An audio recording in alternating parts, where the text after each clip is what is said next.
अल जजीरा Urdu daily. बड़ा से बड़ा जो तो अगर शराब पीने वाला है रमजान के अंदर अल्हम्दुलिल्लाह अल्हम्दुलिल्लाह वो शराब बटन नहीं करता। आज हम कब समझेंगे मेरे मोहतरम बुजुर्ग दोस्तों। अब इसी उम्मीद के साथ हमारे गग्गू पटेल इस उम्मीद से ये मैदान में आए हुए हैं कि हमारा अपना इलाका जीएनसी से लेकर नारेगांव तक और जितना भी पट्टा है और जितने भी बसने वाले इसके अंदर कोई भी जात के हो कोई भी धर्म के हो, दलित हो हिंदू हो मराठा हो मुसलमान हो, हर एक को साथ में लेकर चलने का इन्होंने वादा किया है। ये अपने भाषणों में कभी मुसलमान नहीं करेंगे। हर धर्म को हर जात को साथ में लेकर हर एक की समस्या को हल करते हुए इंशाअल्लाह ये आगे बढ़ते रहेंगे। इस उम्मीद से आएंगे। आपको चाहिए कि आपकी सोच को बदलना है।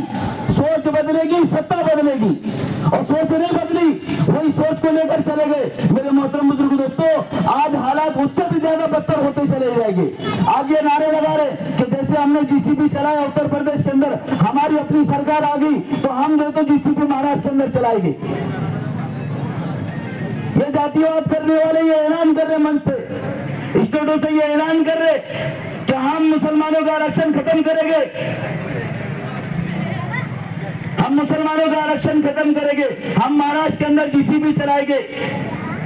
आज हमें अपने को बदलने की जरूरत है। अगर किसी एक पार्टी को जो अपनी यानी कि कोई नेशनल नहीं है, ये सिर्फ अपने उम्मीदवारों को लाकर 15-16 कैंडिडेट खड़ा कर दे, इनका मकसद चुनना नहीं है, इनका मकसद जीतकर आना नहीं है, इनका मकसद खुला है कि किसी को समर्थन करना और अपने वोटों के बंटवारे करना। इसलिए मैं चाहता हूं कि भाई हमारे गग्गू पटेल जो आप लोगों के दरमियान में आए हुए हैं, विकास की उम्मीद से आए हुए हैं, पूरे हल्के को इंशाअल्लाह विकास की तरफ लेकर जाएंगे। आप थोड़े दिनों के अंदर देख लेंगे कि भाई गग्गू पटेल एक खानदानी अफराद, एक खानदानी शख्स जो आज हमारे अपने दरमियान में आया हुआ है, ये उम्मीद लेकर आया हुआ है कि हर एक की समस्या को पूरा करेगा। आप आधी रात को हमारे गग्गू पटेल को फोन करो, ये कुछ ही बड़ी लीडर के आदमी नहीं है, ये हमारे अपने दरमियान के, आधी रात को आप फोन करो इंशाअल्लाह आपके आवाज के ऊपर ये लब्बैक कहने वाले। इस उम्मीद से मैं आपसे अलविदा देता हूं कि ये आने वाली 20 तारीख को 23 नंबर का बटन T10 चलाओ। 2020 नहीं, अब T10 चल रही, अबू धाबी लीग के अंदर T10 भी चल रही। क्या अब जो है तो हमारे शहजाद भाई को भारी अक्सरियत के अंदर ये जीताकर ये उम्मीद लगाना है और अल्लाह के ऊपर छोड़ना है इंशाल्लाह ये हमारे शहजाद भाई विधानसभा के अंदर पहुंचेंगे सब इंशाल्लाह। अल्लाह पाक हम सबको अमल की तौफीक अता फरमाए। खुदा हाफिज़। के अंदाज में आपके बीच बात रखी है। मेरे साथियों, इनकी बात को सुनकर हमारे समाज की, खास तौर से मुस्लिम समाज की हालात कैसी है। किसी शायर ने बहुत पहले कहा था, मांझी तेरे कश्ती के तलबगार बहुत है, मांझी तेरे कश्ती के तलबगार बहुत है, उधर बहुत इधर कुछ है, उधर कुछ इधर बहुत है। क्या कहा था? मांझी तेरे कश्ती के तलबगार बहुत है, उधर कुछ इधर बहुत है। जिस शहर में तूने खरीदी है शीशे की दुकान, क्या कहा? जिस शहर में तूने खरीदी है शीशे की दुकान, वहाँ पत्थर के खरीदार बहुत है, पत्थर के खरीदार बहुत है। इसी शेर के साथ मैं दावत देता हूँ हमारे अजीज दोस्त समाज सेवक जनाब अय्यूब खान साहब, जो दलित मुस्लिम ओबीसी विकास संघ के महाराष्ट्र के सदर है, जनाब अय्यूब खान साहब आए और अपने खैरात पेश करे। जनाब अय्यूब खान साहब। बशीर लॉन के नजीर खान साहब से गुजारिश है कि वो शहजाद खान साहब विधानसभा चुनाव के लिए जिस दिन उन्होंने नामांकन दाखिल किया, उस दिन से ऐसा लगा था कि एक युवा जो युवाओं में बहुत फेमस है, बहुत अच्छी तरह से युवाओं के साथ में कंधे से कंधा लगा के काम कर रहे हैं, उन्होंने राजनीति में एक कदम रखा। दरअसल वो समाज सेवा करते थे, लेकिन जनता के, उनके दोस्त अहबाब के और हमारे जैसे लोगों के कहने पे उन्होंने ये फॉर्म भरा है। तो इस मंच से मैं इतना कहना चाहूँगा कि हमारे महाराष्ट्र दलित मुस्लिम ओबीसी विकास संघ के जानिब से हमने एक हीरे को परखा है, एक हीरे को जाना है कि आने वाले आगे के राजनीति में इनके जैसे युवाओं की जरूरत है। ये सोच के हमने हमारी संगठन से उनको पूरी तरह से पार्टी में दिया है। हमारे शहर में जितने भी कार्यकर्ता है सब वोट उनको डालेंगे और आपसे भी गुजारिश है कि बटन बैंक के बटन पर आप भी वोट करें। अभी हाफिज साहब ने जिस तरह से बताया कि 2014 से क्या स्थिति थी और आज क्या स्थिति है, इसका अंजाम आगे क्या होने वाला है, अपने को डायरेक्ट अपने ऊपर अल्लाह ना करते हुए अपने आर्थिक और सामाजिक सोच पे यहाँ वार हो रहा है। अपन परेशान किस तरह से होंगे, इस तरह से बीजेपी और उनके मिले हुए लोग, उनसे जो सियासती जमात जुड़ी हुई है वो राजकारण कर रहे हैं। यहाँ महाराष्ट्र के अंदर आज अगर कोई भाजपा के खिलाफ थोड़ी भी बात करता है तो संजय राउत से लेके तो नवाब मालिक तक के जैसे लोग जेलों में डालेंगे। वो दोषी है या नहीं है वो तो बाद में अदालत ने तय करना है, लेकिन वो सीआईडी, सीबीआई, ईडी, बीडी को किसी को हैदराबाद का एड्रेस मालूम नहीं है। पूरे देश में उनके खिलाफ जो पार्टी खड़े रहती है और वो वोट खा के जब वहाँ पे उनको मदद करती है तो उन लोगों पे कभी ईडी का छापा नहीं पड़ता, कभी बीडी का छापा नहीं पड़ता, कभी सीबीआई का नहीं पड़ता। उनको साथ में लेके पैरेलल चलाया जाता, कोई भी स्टेटमेंट को भेजा जाता। एक शख्स ऐसा है जो वहाँ के स्टेट में जाके वहाँ के लोकल नुमाइंदे को साथ में लेके वहाँ के वो काम के वोट खाने के लिए खड़े रहते और जाने अनजाने में बीजेपी को फायदा होता। मैं आप सबको बताना चाहता हूँ कि भारत देश के अंदर सिर्फ 37% वोट बीजेपी को गिरते हैं और 63% वोट जो है वो बीजेपी के खिलाफ गिरते हैं। यानी देश के 63% लोग समझते हैं कि बीजेपी सरकार हमें नहीं चाहिए, नरेंद्र मोदी सरकार हमें नहीं चाहिए। लेकिन होता क्या है कि ये जो बंटवारा करने को जाते हैं देश के हर कोने में, तो वो उनके वजह से बीजेपी चुन के आती। तो इसके लिए कोई नौजवान ने पहल करने की जरूरत थी और हमारे शहजाद साहब ने पहल की है। लब्बैक बोल के हम उनके पीछे खड़े हुए। हम सबसे गुजारिश करता हूँ आप के पीछे खड़े हो और एक नौजवान को आगे बढ़ने की ताकत दो, उसको हौसला अफजाई करो, आपके वोट के माध्यम से उन्हें भारी अक्षर से चुन के लाओ और कामयाब करके विधानसभा में भेजो। इतना ही बोल के मैं अपने 2 अल्फाज खत्म करता हूँ। जय हिंद, जय भारत, जय भीम, अस्सलाम वालेकुम। भाई बराबर है। आज इस सभा में मुझे ये नजारा सच होते हुए दिखता है और मुझे ऐसा लगता है कि अपना बच्चा अपने साथ में का अपने आप में का बच्चा अपने लिए संसद में जीत के आना चाहिए। बराबर है। तो इसके लिए आने वाली 20 नवंबर को 23 नंबर का बटन आप सब मुझे बताइए 23 को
खत्म करती हूँ और सबसे गुजारिश करती हूँ कि दग्गू भैया जीत कर आनी चाहिए।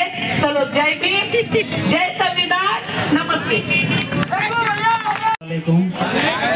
जय भीम। और मेरे मंच पर उम्मीदवार शहजाद खान उर्फ दग्गू भैया पटेल और बहुत सारे हमारे रेखा ताई, जिनका बहुत बड़ा योगदान, हमारे मार्गदर्शक बोलकर हमारे साथ में हमेशा जुड़े हैं। मैं इनका तहे दिल से शुक्रिया अदा करता हूं, क्योंकि अनुभवी होना जरूरी है और अनुभवी के मार्गदर्शन से ही आगे के रास्ते तय होते हैं। साहब, दुनिया में बहुत सारे फतवे, बहुत सारे फितने आ रहे हैं, लेकिन एक महामानव ने करके गए हैं कि शिकानी संगठित भाव, ये बांटने वाले हमको कुछ भी नहीं बिगाड़ सकते। और हम इनके बहकाव में आके एकदम सादगी से इनसे मिलते हैं। तो मैं आपसे एक बात कहूंगा कि सबसे ना मिला करो इतनी सादगी के साथ। ये दौर वो नहीं है, ये लोग वो नहीं है। आप जिनसे वफा ढूंढ रहे हो, आप बड़े नादान हो, क्योंकि आप जहर की शीशी में दवा ढूंढ रहे हो। मेरे प्यारे दोस्तों, राजीव साथियों, आज बात थोड़ा वक्त है, मैं बात करूंगा वक्फ बोर्ड के बारे में। वक्फ बोर्ड के बारे में जितने स्कैन हम लोगों ने करके भेजे हैं, उसका अभी तक कोई रिजल्ट नहीं है। वक्फ बोर्ड की स्थापना 1964 में जब हुई और उस टाइम में सरकार इंदिरा गांधी की थी। उस दौर में जब वक्फ बोर्ड के मेंबरान वहां पर पहुंचे और कहने लगे कि हमारी जमीन हमको वापस कर दो, तो इंदिरा जी गांधी ने कहा कि अब यह मुमकिन नहीं है, क्योंकि इसके ऊपर सरकारी ऑफिसर्स बन चुके हैं, लिहाजा इसका किराया आपको दे दिया जाएगा। मेरे भाई, उस टाइम में किराया 1,62,000 करोड़ इस देश के ऊपर, ये कानून के ऊपर था। आज 2024 तक बढ़ के वो किराया हो गया है 3,62,000 करोड़ रुपए। अब ये 3,62,000 करोड़ रुपए जब हमको वक्फ बोर्ड को रिटर्न करना है, भाड़ा इसका चुकाना है, तो बेहतर होगा कि हम वक्फ बोर्ड में ही सेक्शन 9 और सेक्शन 14 को शामिल कर लें, ताकि इसके अंदर बहन भी, अपने भी और सभी लेडीज भी, माँ बहने भी सब इक्वल हो जाएगी। मेरे भाई, वक्फ बोर्ड, अगर वक्फ बोर्ड में इसी के तौर पर और एक बात कहना चाहता हूँ कि अभी कुछ उलेमाए ने एक फतवा जारी कर यह बात कही है कि हमने बेशर्त पाठिंबा दे दिया है बोलकर महाविकास आघाड़ी को। मेरे भाई, क्या हो गया है? विधानसभा का इलेक्शन है, कोई नगर सेवक का नहीं, कोई पंचायत का नहीं है। साहब, जब कोई हैदराबाद से यहाँ आया, बेकसूर मुसलमानों को उसमें फंसना ही पड़ा, चाहे रजाकार हो, चाहे कोई और पार्टी हो। यहाँ अभी ये मिसाइल दे रहा हूँ आपके सामने, एक मिसाल दे रहा हूँ कि हमने सांसद क्या, उनको विधानसभा क्या, उनको सांसद तक पहुंचाया, रिजल्ट हमारे पक्ष में कुछ ही नहीं आया। मेरे भाई, एक ही बात करना है, एक वादा करना है कि गुलामी में ना काम आती है शमशीरें, ना तदबीरें, हो जो यकीन पैदा तो कर जाती है जंजीरें। मैं हमारे दग्गू पटेल साहब से एक ऐसा रहनुमा है जो एनी टाइम अवेलेबल रहता है। मैं राजनीतिक क्षेत्र में, साहब, हमारी भी जिंदगी चलेगी चटाया उठाते उठाते, कुर्सियां उठाते उठाते। कभी किसी आमदार के पास अगर जाना है तो कम से कम 3 दिन तो चक्कर मारना पड़ते है सब। आज एक ऐसा उम्मीदवार जो है कि एक तरुण तड़पदार गली का एक लड़का, जिसने हजारों सामाजिक कार्यों को अंजाम दिया साहब, और जब उसको निखारा गया, परखा गया, ऐसा नहीं कि वो नया है, उनके पूरे खानदान में 15 साल से रहमानिया कॉलोनी और इस शहर के विकास में लगे हुए हमारे रमजानी खान साहब, जिन्हें मैं लाड और प्यार से हमारे रहमानिया कॉलोनी के आनंद दीजिए साहब कहता हूँ। मेरे प्यारे दोस्तों, एक बात ध्यान रखिएगा, उठा, जागे व्हा आणि यांना दाखवा यांची जागा काय आहे। विधानसभेमध्ये आणि आपला आमदार जर गेला, हक्काचा आमदार जर गेला, तर याच्यामध्ये आपण त्यांना एकच सांगू शकतो की नाही, हा आमचा मुलगा आहे, काहीतरी करून येईल, काहीतरी जिंकून येईल। इतना ही बोलकर आप सबसे रजा लेता हूँ। जय हिंद, जय भारत, जय भीम। मेरे भी साथियों, हमारे प्यारे बच्चे, ये हमारे शहजाद खान साहब से मोहब्बत थी हमारे छोटे बच्चों को। और यकीन है आज तो जिस तरह से 2014 में छोटे छोटे बच्चों ने अपने अम्मी अब्बा को मतदान कराया था, आप देखते होंगे उस दौर में, है ना? उस दौर में आपने देखा होगा छोटे बच्चे सिर्फ आगे भागते थे और उनके माँ बाप ने मतदान किया। आज ये बच्चे और हर जगह ये बच्चे, हर दिल्ली में ये बच्चे रहते हैं। ये हमारे बीच सबूत है कि आने वाले 20 तारीख को तमाम लोग जो है हमारी बैट के निशानी पर बटन दबाकर उनको उम्मीदवार को जो चुना के लाएंगे शहजाद साहब को। मेरे साथियों, मैं एक चीज आपके सामने से 2-3 मिनट रखना चाहता हूँ कि हमारे हालात जो है, मुसलमानों के हालात, जो कौम ने, जो मिल्लत ने इस देश के ऊपर 750 से 800 साल हुकूमत की, आज उनकी हालात ऐसी है कि हमें पंचर बनाना, ऑटो रिक्शा चलाना, मेहनत के काम करने के लिए मजबूर कर दिया है। आज हमारी हालात बहुत ही कमजोर हो चुकी है।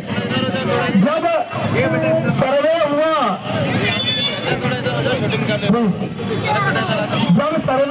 जब पता चला कि मुसलमानों की हालात बहुत खराब हो गई, तो कांग्रेस की सरकार ने एक सर्वे कराया कुछ समितियों को अपॉइंट कर, जैसे कानेलकर समिति थी, जैसे रहमान कमेटी थी, और सबसे आखिरी में जो कमेटी आई उस कमेटी का नाम था सच्चर कमेटी, राजेंद्र सच्चर कमेटी, जो कि एक रिटायर्ड जज थे। उन्होंने सर्वे किया पूरे देश का, उन्होंने पूरे देश का सर्वे किया और अपनी रिपोर्ट शासन को सबमिट की। और उन्होंने एक लाइन में कहा, एक लाइन में उन्हें मुसलमानों की हालात कही कि मुसलमानों की हालात आज के दौर में दलित समाज से भी नीचे आ गई। क्या कहा उन्होंने? मुसलमानों की हालात दलित समाज से भी नीचे आ गई है। और इसके जिम्मेदार कौन है, हमें ये देखना होगा। इसके लिए हमें क्या करना होगा? देखिए साथियों, जैसे कि हमारे अजीज दोस्त ने कहा, तो डॉक्टर बाबा साहेब अम्बेडकर ने कहा संगठित संघर्ष करा, संगठित संघर्ष करा। मेरे और आपके आका हुज़ूर पाक अलैहिस्सलाम ने 1450 साल पहले कहा था मेरे दोस्तों, क्या कहा था? आप दिन में से 5 वक्त एक जगह जाइए। अगर 5 वक्त एक जगह नहीं आते तो जुमा के दिन एक जगह जाइए, और अगर एक जगह जुमा के दिन नहीं आते हैं तो कम से कम साल में 2 बार एक जगह आ जाइए। साल में 2 बार एक जगह जाइए। लेकिन अरे हम बदनसीब, हम एक जगह नहीं आते। लेकिन 70-80 साल पहले संविधान के प्रणेता जिन्होंने संविधान लिखा, डॉक्टर बाबा साहेब अम्बेडकर ने लोगों को आवाज लगाई कि आप संगठित हो जाओ, संघर्ष करो और सीखो। हमें भी जब कुरान से हमारी शुरुआत भी अल-इखलास से हुई है, पढ़ो, लेकिन हमने पढ़ा भी नहीं, संगठित भी नहीं हुए। मेरे साथियों, उनको 70-80 साल पहले कहा गया कि संगठित हो जाओ, और वो लोग संगठित हो गए। जो कम्युनिटी ने, जिस कौम ने 750 साल हुकूमत करी, आज वो कौम में सर्वे का रिपोर्ट कहता है कि उनकी हालात दलित समाज से भी नीचे आ गई। मेरे साथियों, जमा होना हमारे लिए बहुत जरूरी है, और मैं उम्मीद करता हूँ कि आने वाली 20 तारीख को आप तमाम लोग एक साथ जमा होकर सिर्फ 23 नंबर का बटन दबाकर बैट के निशानी पर मोहर लगाएंगे, और हमारे शहजाद खान को बड़ी तादाद में जीत के लाएंगे और विधानसभा में भेजेंगे, ताकि आप लोगों के मसले मसाइल रखे। कहने को बहुत कुछ है, लेकिन साथियों वक्त की कमी है और 2-3 का वक्त भी बाकी है। मैं हमारे अजीज माजी नगर सेवक सम्मानीय जो हमारे रमजानी खान साहब जिनको दिखे कहकर पुकारा जाता है, उनसे गुजारिश करता हूँ कि वो आए और अपनी बात कहे। जनाब रमजानी खान साहब।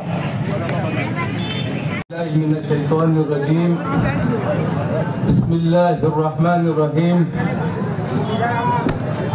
रब्बि इश्रह ली सदरी व यस्सिर ली अमरी वहलुल उक़दतम मिन लिसानी यफ़क़हू क़ौली।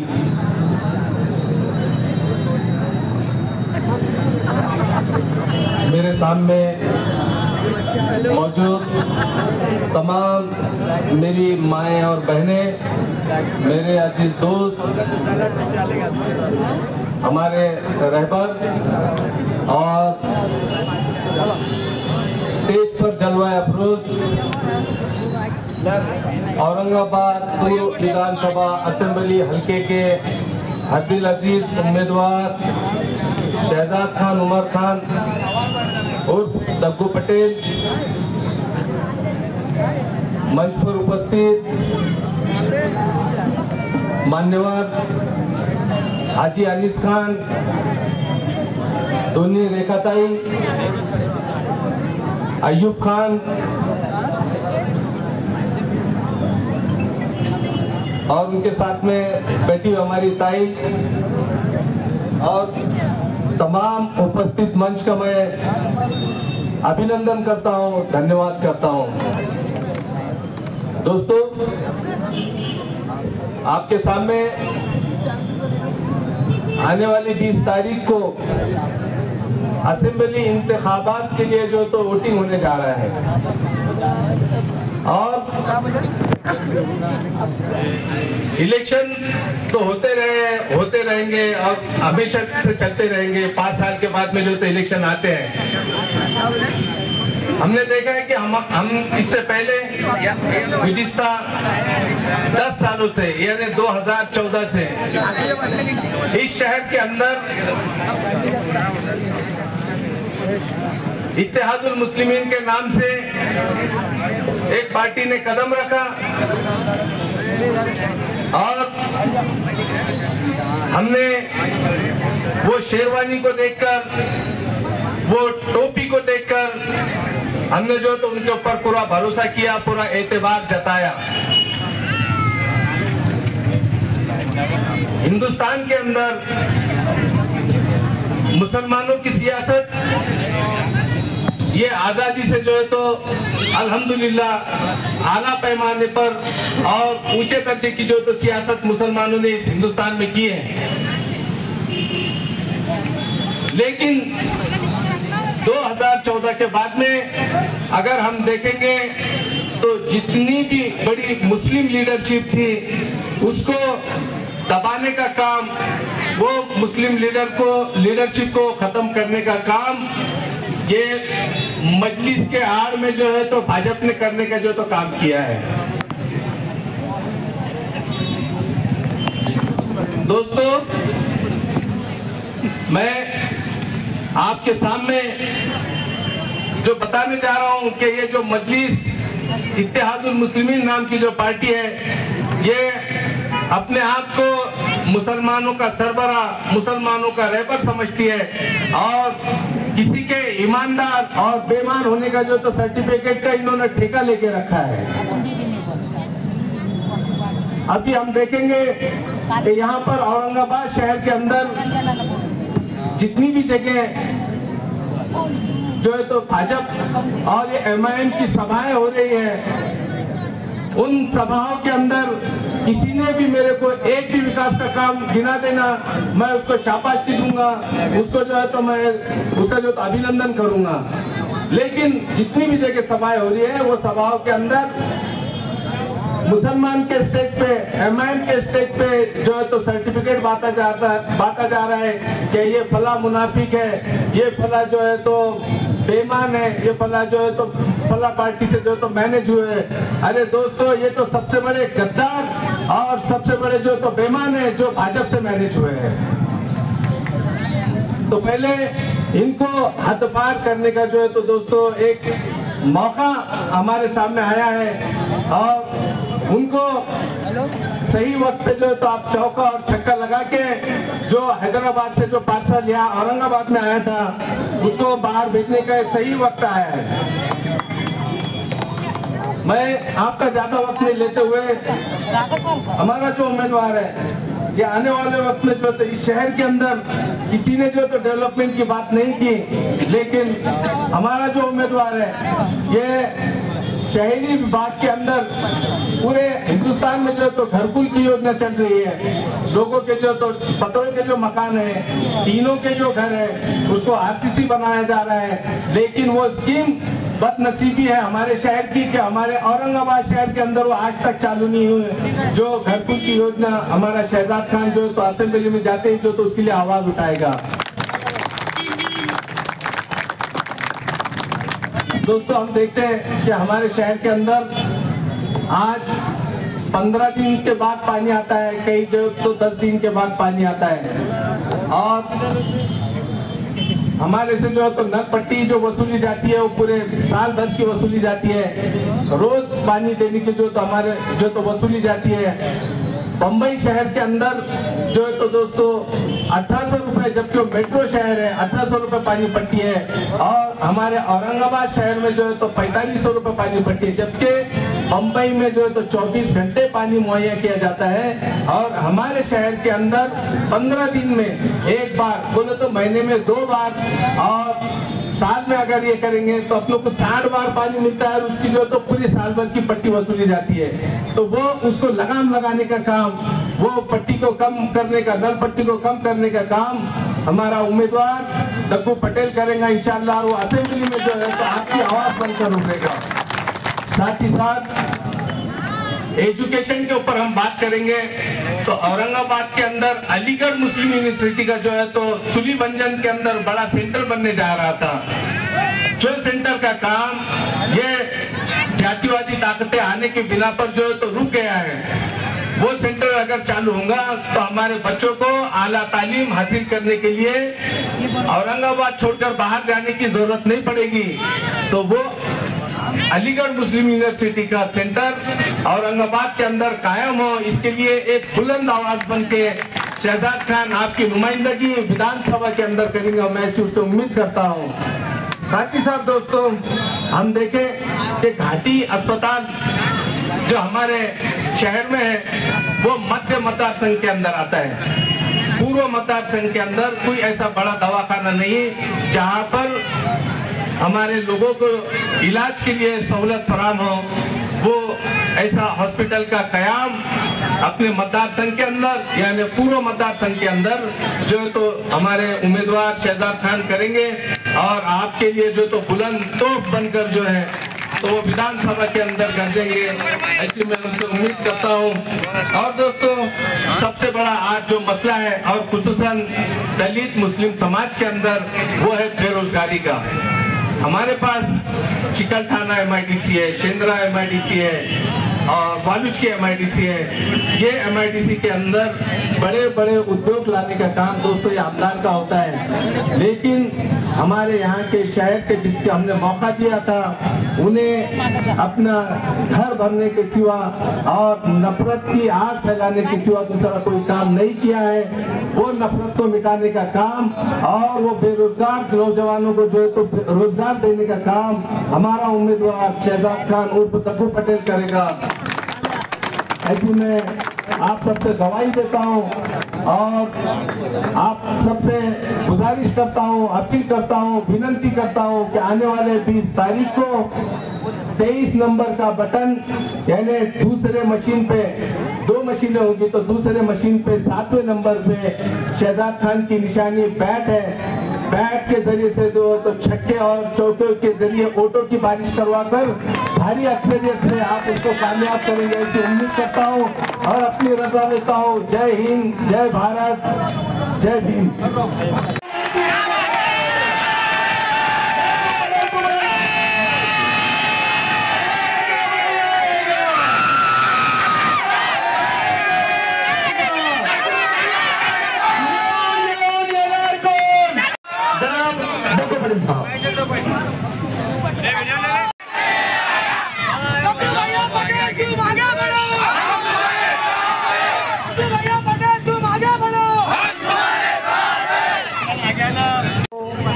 और मेरे भाइयों को और मेरे बुजुर्गों को अस्सलाम वालेकुम।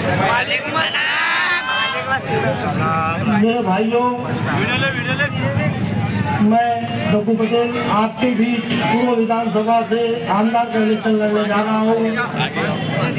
तो मेरे दोस्तों, मैंने जब ये फैसला लिया, जब मेरे दोस्तों ने मुझे, मेरे कौम ने, मेरे समाज के दोस्तों ने, दीगर समाजों के लोगों ने मुझे कहा कि आपका इस बार इलेक्शन में लड़ना जरूरी है और ये जो कौम को बांट रहे हैं इनके खिलाफ आपको लड़ना चाहिए। जब मैंने ये फैसला लिया तो मुझे मेरे दोस्तों, ये दीगर पार्टियों ने आपको ये पद देंगे, हम आपको वो पद देंगे। मेरे भाइयों, ये खुद पद के मोहताज और अपने को पद की बात करते हैं। आज अल्हम्दुलिल्लाह अल्लाह रब्बुल इज्जत ने हमें ये मुकाम पे पहुंचाया है कि जहाँ जाते हैं पब्लिक का साथ है, भाइयों का साथ है, माँ बहनों का साथ है, बुजुर्गों का साथ है। और इनके जैसा नहीं कि भाड़े की बुलाई हुई पब्लिक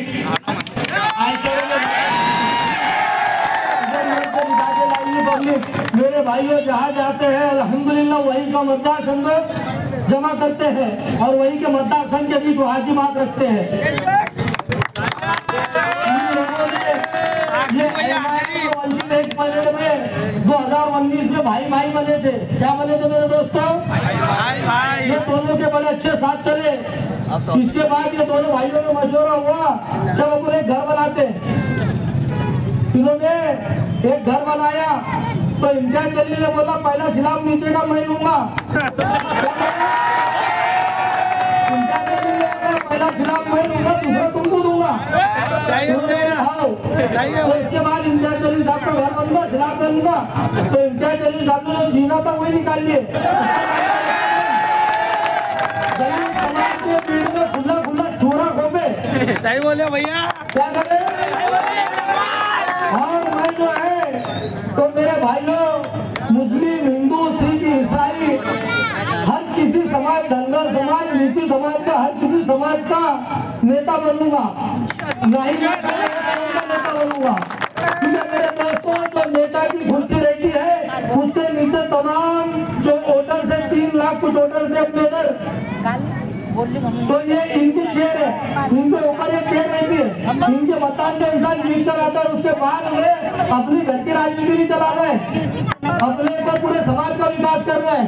बोलो तो सुनोते बाबा। मेरे दोस्तों, आज बेरोजगारों को रोजगार दिलाने की इतनी जरूरत है कि जिसकी कोई हद नहीं। और ये जो बातें करते हैं कि इनके साथ जो है वो, इनके साथ जो मुआफिक है वो मुसलमान है और जो इनके साथ नहीं है वो मुनाफिक है। तो मैं गफ्फार कादरी से पूछना चाहता हूँ कि इसका ईमान में सर्टिफिकेट कहाँ से लाके बतलाएगा? इनके साथ 10 साल गफ्फार कादरी ने गुजारे और उसके बाद में जब इनकी नई आपस में बनी तो बोले मैं इनकी पोल खोल दूंगा। तो मैं पूछना चाहता हूँ ये पोल क्यों नहीं खुली? कि वापस से संगठन एक साथ तो नहीं हुआ? ये पोल क्या थी? मेरे भाइयों, आपको हक है पूछने का। आप जब वोट मारते हैं ना तो आपको वो चीज का हक है कि आप उनसे पूछे, उनको जाकर पूछेंगे ये पोल क्या थी, क्या ये देवेंद्र फडणवीस का पोल फोन में क्यों उठाते? मेरे दोस्तों, हमें इजाजत है गुस्ताखे रसूल का सर तन से जुदा करने की। गुस्ताखे रसूल का तन सर से जुदा करने की। और यही देवेंद्र फडणवीस का बोल हमारे गफ्फार साहब बोलते हैं, इम्तियाज जलील एक रिंग में उठाते। और यही देवेंद्र फडणवीस तरबूजा और वो नारायण राणे और वो नितेश राणे और ये जो मेरा राज ठाकरे, ये सारे ये बोलते मस्जिद से बोले निकालेंगे, हम इनके हाथ खांबों से निकाल देंगे। हम जब असेंबली में जाएंगे हम जब असेंबली में जाएंगे इंशाअल्लाह, इनके जैसे खरगोश का कलेजा लेके नहीं जाएंगे।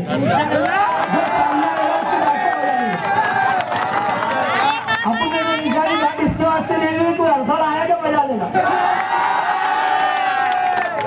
अब ये इनके अंदर इतनी ताकत नहीं रही कि ये वहां जाके बजा सके किसी को। ये वहां जाते मिली बिल्ली के जैसे सुंदर बच्चे घर को आ जाते, अपने उनको भेजेंगे तो वो मालूम नहीं। तो मेरे दोस्तों, टाइम कम है, मैं सभी से गुजारिश करना चाहता हूँ कि ये जो हिंदुस्तान है, ये जो हिंदुस्तान है ये सभी का है। तो इसके अंदर किसी को किसी मजहब को नाम रखने का अधिकार नहीं है। ये संजय सिरसाट ने वो गिरी महाराज का जाके स्वागत किया, जिसने हमारे गुस्ताखे रसूल नबी के सामने गुस्ताखी किया, उसका ये स्वागत करता है जाके वहाँ पर। और हमारी एमआईएम उसके पास उसका टिकट नहीं देती, वो अरुण गोले का टिकट नहीं देती और पार्टी में लगाती, वह टिकट नहीं देके क्या साबित करना चाहती है? उनको पूछो कि इन्होंने पश्चिम से एमआईएम का टिकट क्यों नहीं दिया? दोस्तों अपने को संजय सिरसाट को गिराना था, क्योंकि वो गुस्ताखे रसूल का स्वागत कर रहा था, वो भी उतना ही शामिल था उसके अंदर। उन्होंने वहां से टिकट ले दिया, क्या मजबूरी आ गई थी नहीं लेने का। और आज सिर्फ नौजवानों को उड़गुड़ा रहे, क्या कहते हैं कि नारे तकबीर अल्लाह अकबर। अरे मेरे दोस्तों, तुम नौजवानों को नशा मुक्त करो, नौजवानों को 5 वक्त नमाजी बनाओ, नौजवानों के जो हाथ खाली है उनको काम दिलाओ। जो आज नौजवान परेशान है, जो आज इंस्टाग्राम फेसबुक जो ये जो गेमें खेलते हैं, ये तो खाली बैठे इनको काम दिलाओ, घर बैठे इनको हॉटस्पॉट फ्री करो, इनका कुछ ऐसा कारोबार बनाओ कि ये घर बैठे गली में बैठे काम कर सके। आज औरंगाबाद के अंदर पूरे विधानसभा में चिकन नाकाबाजी की है। मेरे दोस्तों, आधे से ज्यादा यूपी के और बिहार के भरे हुए। हमारा हक, हमारा पानी, हमारी जमीन, हमारी सरजमीन, ये लोग यूज करके हम बेरोजगार बैठे हैं।